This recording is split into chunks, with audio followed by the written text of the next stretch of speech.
Hi friends, మళ్ళీ ఇంకో మంచి హార్వెస్ట్ అయితే మేము ముందుకు వచ్చేసానండి. ఈ క్రీపర్ చూసారా, ఇది వచ్చేసి గార్లిక్ వైన్ అనమాట. ఈ సీజన్లో చక్కగా ఒక్కసారి పువ్వులన్నీ వచ్చేస్తాయి. ఎంత అందంగా కనిపిస్తాయి అంటే ఒక 4-5 డేస్ ఉండి అన్నీ మళ్ళీ రాలిపోతాయి అనమాట. సో ఇప్పుడే దీన్ని ఎంజాయ్ చేయాలి.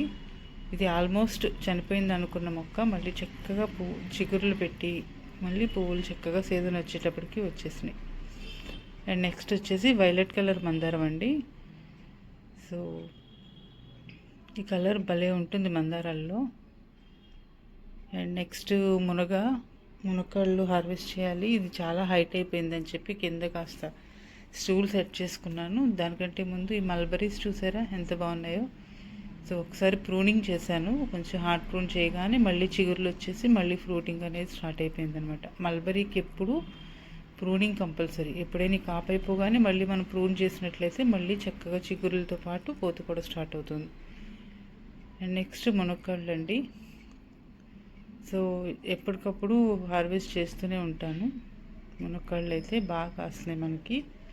అండ్ పైన స్కై చూసారా, ఫుల్ మబ్బులతో మూసేసి ఉందన్నమాట. సో కూరగాయలు కోసినంతసేపు నాకు కాస్త బ్రేక్ ఇచ్చింది. సో మళ్ళీ వర్షం స్టార్ట్ అయిపోయింది. అస్సలు సీజన్తో సంబంధం లేకుండా పడుతున్నాయి వర్షాలు. రైతులకి చాలా కష్టం అసలు. అండ్ నెక్స్ట్ నారింజ కాయలండి. ఇవి మేళాకి తీసుకెళ్దామని చెట్టు నిండా కాయలు అలా ఉంచేసాను అనమాట. సో ఇంకా హార్వెస్ట్ చేసేస్తున్నాయి ఇవాళ. బాగా పండిన కాయలన్నీ కోసేద్దాము. ఇది స్వీట్ లెమన్ అంటారు, స్వీట్ ఆరెంజ్ అంటారు. బట్ టేస్ట్ మాత్రం కొంచెం పులిపే ఉంటుంది. ఏదైనా పులిహోరలో వాటిలో యూస్ చేసుకోవచ్చు, లేదా మనం ఏమైనా జ్యూస్లో చేసుకోవచ్చు. బట్ జ్యూస్ చేస్తే మాత్రం కొంచెం ఎక్కువ డైల్యూట్ చేసుకుంటే బాగుంటుంది. ఇది స్టార్టింగ్లో కొన్న మొక్క అండి. ఎప్పుడు దీనికి అసలు ఏ ప్రాబ్లం రాలేదు. సేమ్ అందులోనే ఆ పాట్లోనే ఉంచేసి అప్పటి నుంచి మధ్యలో పైపైన అప్పుడప్పుడు ఫర్టిలైజ్ చేస్తున్నాను, కానీ ఇంకెప్పుడు మ్యాక్సిమం అదే అలా పెరుగుతుందన్నమాట. ఎక్కువ అయితే నేను ఏమీ దానికి ఇవ్వట్లేదు జనరల్గా. అండ్ నెక్స్ట్ వచ్చేసి స్వీట్ లెమన్ ప్లాంట్. సో దీనివి కూడా ఇవాళ కాయలన్నీ హార్వెస్ట్ చేసేస్తున్నాను. సో కొంచెం దీనికి బలం అయితే తగ్గింది, ఆకులు చూస్తే తెలుస్తుంది కదా. సో మళ్ళీ కాయలన్నీ కోసేసి కొంచెం చక్కగా మళ్ళీ మాన్యూర్లు ఇస్తే కొంచెం మళ్ళీ సెట్ అవుతుందన్నమాట. అండ్ నెక్స్ట్ నిమ్మ మొక్క అండి. దీనికి ఏదో చిన్న డిసీజ్లో స్టార్ట్ అవుతుంది ఇలాగా. సో అందుకని అవి తీసేస్తున్నాను. బాగున్న కాయలు ఉంచితే కొంచెం బాగా తయారవుతాయి కదా సైజు. ఇవి ఉంటే ఏంటంటే మళ్ళీ దానికి కూడా స్ప్రెడ్ అవుతుంది అనమాట. డిసీజ్ అంటే ఏం లేదు, జస్ట్ ఆ పైన కలర్ మారుతుంది, లోపల మాత్రం జ్యూసీగానే ఉంటుంది లేండి. అండ్ దానిమ్మకాయలు ఉన్నాయి, 2 కాయలు కోసేద్దాం.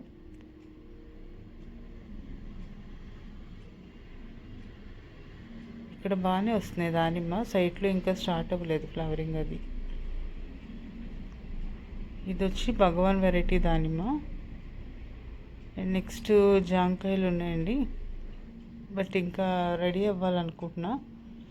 సో ఇంకొక 2-3 డేస్ ఉంచేద్దాం, ఇంకొంచెం బాగా తయారవుతాయి కాయలు. సో అప్పుడు హార్వెస్ట్ చేయొచ్చు.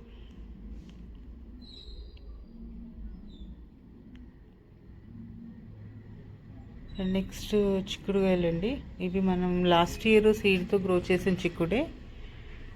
సీడ్స్ సేవ్ చేసుకొని మళ్ళీ ఇయర్ వేసాం అనమాట. మళ్ళీ ఇప్పుడు కూడా మళ్ళీ సీడ్స్ సేవ్ చేసి ఉంచుకుంటే నెక్స్ట్ ఇయర్కి యూస్ అవుతాయి. చిక్కుళ్ళు ఒకసారి మన దగ్గరకు వస్తే నాట్ ఓన్లీ చిక్కుడు, ఏ సీడ్ అయినా సరే ఒకసారి మనకి తెచ్చుకున్నాము, ఆ టేస్ట్ మనకు నచ్చింది, మనం దాన్ని బాగా యూస్ చేస్తున్నాం అనుకుంటే సీడ్స్ సేవ్ చేసుకొని ఉంచుకోవడం మంచిది. మీరు అబ్జర్వ్ చేసినట్లయితే లాస్ట్ ఇయర్ వరకు నేను క్లో బీన్ కానీ వింగ్డ్ బీన్ కానీ పెంచేదాన్ని. బట్ అవి ఇప్పుడు నేను గ్రో చేయట్లేదు, ఎందుకంటే సో ఆ టేస్ట్ అంతా మాకు నచ్చలేదన్నమాట. కానీ స్వాట్ బీన్ టేస్ట్ బాగుంటుంది. మళ్ళీ చెమ్మకాయలు అంటారు కదా, సో చెమ్మకాయలు బాగుంటాయి, అందులో ఫైబర్ కంటెంట్ కూడా ఎక్కువ ఉంటుంది. కానీ ఈ క్లోబీన్ అయితే పెద్ద టేస్ట్ ఉండదండి, అది కొంచెం డిఫరెంట్గా ఉంటుందన్నమాట టేస్ట్. సో అలా తినలేని వెరైటీలు మన గార్డెన్లో పెంచడం వేస్ట్ కదా, ఎందుకంటే మనకు ఉండేది స్పేస్ తక్కువ, కొన్ని కుండీల్లో పెంచుతున్నాము. సో ఏవైతే మనకు అవసరమో చూసుకొని పెంచుకోవటం మంచిది. సో ఒకసారి టేస్ట్ చేద్దాం ఎలా ఉంటాయో అని గ్రో చేసాము. బట్ అంత సాటిస్ఫాక్షన్ అనిపించలేదు, క్లో బీన్ కానీ వింగ్డ్ బీన్ కానీ. సో అందుకు అవి రెండు డ్రాప్ చేసేసాను, ఇంకా సీడ్ కూడా సేవ్ చేయకుండా వదిలేసాను. ఏవైతే టేస్టీగా అంటే మన తెలుగు వాళ్ళు ఇష్టంగా తినే కూరగాయలు ఉంటాయి కదా, సో అలా మన సైడ్ పండించుకునే కూరగాయలు ఏముంటాయో సో వాటికి ఇంపార్టెన్స్ ఇస్తున్నాను అనమాట. సో టెర్రస్ గార్డెన్లో అది చాలా ఇంపార్టెంట్ అండి. ఆ వెరైటీ మనం యూస్ చేస్తామా లేదా అనేది చూసుకొని అప్పుడు దాన్ని గ్రో చేయటం మంచిది. అలాగని కొత్తవి ట్రై చేయకండి అని మాత్రం చెప్పను, ఎందుకంటే చాలా మటుకు దేశీ వెరైటీలు, కొత్త వెరైటీలు ఇప్పుడు చక్కగా మంచి సీడ్స్ దొరుకుతున్నాయి మనకి. ఇవైతే మార్కెట్లో దొరకవు కాబట్టి మనం కొత్తవి ట్రై చేయాలి. అది మనకి నచ్చిందా లేదా దాన్ని బట్టి మళ్ళీ ఫర్దర్గా దాన్ని ముందుకు తీసుకెళ్ళాలన్నమాట. అయితే నాకు ఈ పాల చిక్కుడు కానీ రెడ్ చిక్కుడు కానీ వెరైటీలు దొరికినాయి కదా, చాలా బాగున్నాయి రెండు అయితే టేస్ట్. సో ఇవి మళ్ళీ నేను కంటిన్యూ చేస్తాను, నెక్స్ట్ ఇయర్కి సీడ్స్ సేవ్ చేసుకుంటాను. క్లో బీన్స్ కానీ వింగ్డ్ బీన్ కానీ ఇలాంటివి అయితే పెద్దగా అనిపించలేదు, అంత ఇష్టంగా తినట్లేదు. ఇంట్లో నచ్చినప్పుడు అవి వండి ఉపయోగం లేదు కదా, సో దాని ప్లేస్లో ఇవి మన దేశీ చిక్కుళ్ళు పెంచుకోవటం చాలా మంచిది.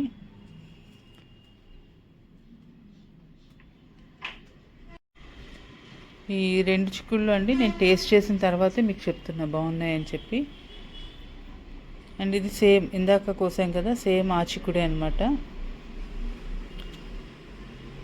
ఇవేంటంటే నేను నిలువుపందులకి ఎక్కించేసాను కదా, సో కొంచెం హైట్ ఉన్నాయి, సో కొయ్యటం కష్టం అవుతుందని చెప్పి కొంచెం స్టూల్ వేసుకొని హార్వెస్ట్ చేయాల్సి వస్తుంది. ఇది ఇంకా టాప్ ఫ్లోర్లో పెట్టేసాను అనమాట, థర్డ్ ఫ్లోర్లో. గ్రౌండ్ నుంచి చూస్తే 4th floor or 5th floor వస్తుంది. సో అంత హైట్లో ఉన్నాయి అన్నమాట ఈ చిక్కుళ్ళు. ఇక్కడికి గాలి వెలుతురు చక్కగా మొక్కలకి తగులుతుంది, మొక్కలు కూడా బాగా హెల్తీగా ఉంటాయి ఈ ఫ్లోర్కి వచ్చేసరికి. సో ఎక్కడైనా సరే మొక్కలు ఇరుకిరుగ్గా పెట్టేయకుండా మొక్కలకి గాలి వెలుతురు చక్కగా తగిలేలా ఉంటే వాటికి పెస్ట్ అటాక్ కూడా తగ్గుతుంది. ఇది నాట్ ఓన్లీ కూరగాయలండి, ఫ్రూట్ ప్లాంట్స్కైనా సరే చాలా ఇంపార్టెంట్ అనమాట. అందుకే మనకి ఇన్సైడ్గా ఉండే కొమ్మలు అవి ఉంటాయి కదా, సో అవన్నీ కూడా ప్రూన్ చేసుకోమంటారు అందుకే. సో ఇక్కడ చిక్కుళ్ళు నేను హార్వెస్ట్ చేస్తుంటే ఏదో గట్టిగా లాగిస్తున్నట్టు మీకు అనిపించవచ్చు, బట్ నేను అది డైరెక్షన్ చూసుకుని వాటిల్ని తీస్తున్నాను అనమాట. సో పైకి లాగితే ఈజీగా వచ్చేస్తాయి. అండ్ స్కై చూసారా, అసలు ఫుల్గా క్లౌడ్స్ అనమాట. కొంచెం ఈ కూరగాయలకు వస్తున్నంతసేపు నాకు కొంచెం గ్యాప్ వచ్చింది, ఇంకా తర్వాత కంటిన్యూస్గా 3-4 రోజుల నుంచి కంప్లీట్ వర్షాలు, అస్సలు బయట అడుగు పెట్టలేని పరిస్థితి అనమాట. అంత దారుణంగా వర్షాలు పడుతున్నాయి, కంప్లీట్ వెట్ అయిపోయి. సో మళ్ళీ ఇవి తగ్గిన తర్వాత కొంచెం మళ్ళీ మొక్కలకి అన్నిటికీ కొంచెం ఏమన్నా మాన్యూర్లు ఇవ్వాల్సి ఉంటుంది, ఎందుకంటే కుండీలో ఉన్న ఏదైతే మనం పోషకాలు ఇస్తామో సో అవన్నీ కూడా వాటర్ ఎక్కువ అవటం వల్ల వాష్ అవుట్ అయిపోతాయి. అండ్ కొత్తగా ఎవరైనా గార్డెనింగ్ చేసేవాళ్ళు పాట్స్ ఒకసారి చెక్ చేసుకుంటూ ఉండండి. ఇలాంటి వర్షాల టైంలో ఏంటంటే వాటర్ కుండీల్లో ఉండిపోయి సో రూట్ రాట్ అనేది జరిగే అవకాశం ఉంది, వేర్లు కుళ్ళిపోతాయి. సో అవేంటంటే కింద మనం ఏవైతే డ్రైన్ హోల్స్ పెడతామో సో ఒక్కసారి మళ్ళీ మనం ఏదైనా చిన్న పుల్లతో పొడిస్తే ఆ వాటర్ అంతా బయటకు వెళ్ళిపోతుంది అనమాట. సో ఎంత వర్షం పడినా కుండీలో నీరు నిలబడకూడదు, అది చాలా ఇంపార్టెంట్ గార్డెనింగ్లో. మెయిన్ ఇలాగ ఎక్కువ వర్షాలు పడే టైంలో చాలా ఇంపార్టెంట్ అనమాట. సో అది అందరూ ఒకసారి చెక్ చేసుకోండి. అండ్ మన రెడ్ చిక్కుడు అండి, ఇవి కూడా టేస్ట్ చాలా బాగున్నాయి అండ్ అలాగే భలే గుత్తులు గుత్తులు కాస్తున్నాయి అనమాట కాయలు కూడా. మనం ఏదైనా కుండీలో పెంచే వెరైటీ ఫస్ట్ మంచి వెరైటీ అయి ఉండాలి, ఈల్డ్ ఎక్కువ రావాలి ఫస్ట్ ఇంపార్టెంట్.